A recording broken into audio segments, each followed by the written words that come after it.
mémoire, mémoria, ce qui revient à l'esprit. Mais ici, ce qui revient, c'est ce qui n'est pas encore arrivé. C'est la parapsychologie de la prémonition. Tu te souviens du crash avant même d'avoir pris l'avion.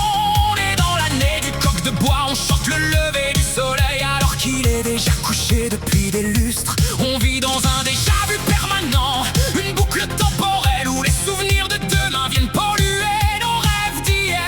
Temps circulaire montre sans ressort. On cherche l'entrée, on trouve la mort. Le passé nous guette, le futur nous suit. On est les prisonniers de l'éternelle nuit. Mémoire de demain, souvenir en avance. On a perdu le rythme de la providence. Le temps est un disque qui raye le silence, perdu dans le vide de notre existence. Mémoire de demain, souvenir en avance. On a perdu le rythme de la providence. Le temps est un disque qui raye le silence, perdu dans le vide de notre existence. C'est la philosophie de la relativité appliquée à la médiocrité. Plus tu vas vite, moins tu vois où tu vas. L'étymologie du futur, futurus, ce qui doit être. Mais avec nous, ce qui doit être, c'est surtout ce qu'on essaie d'éviter par tous les moyens. On cherche le grand soir, mais on ne trouve que le sang noir. Tu vois la boucle?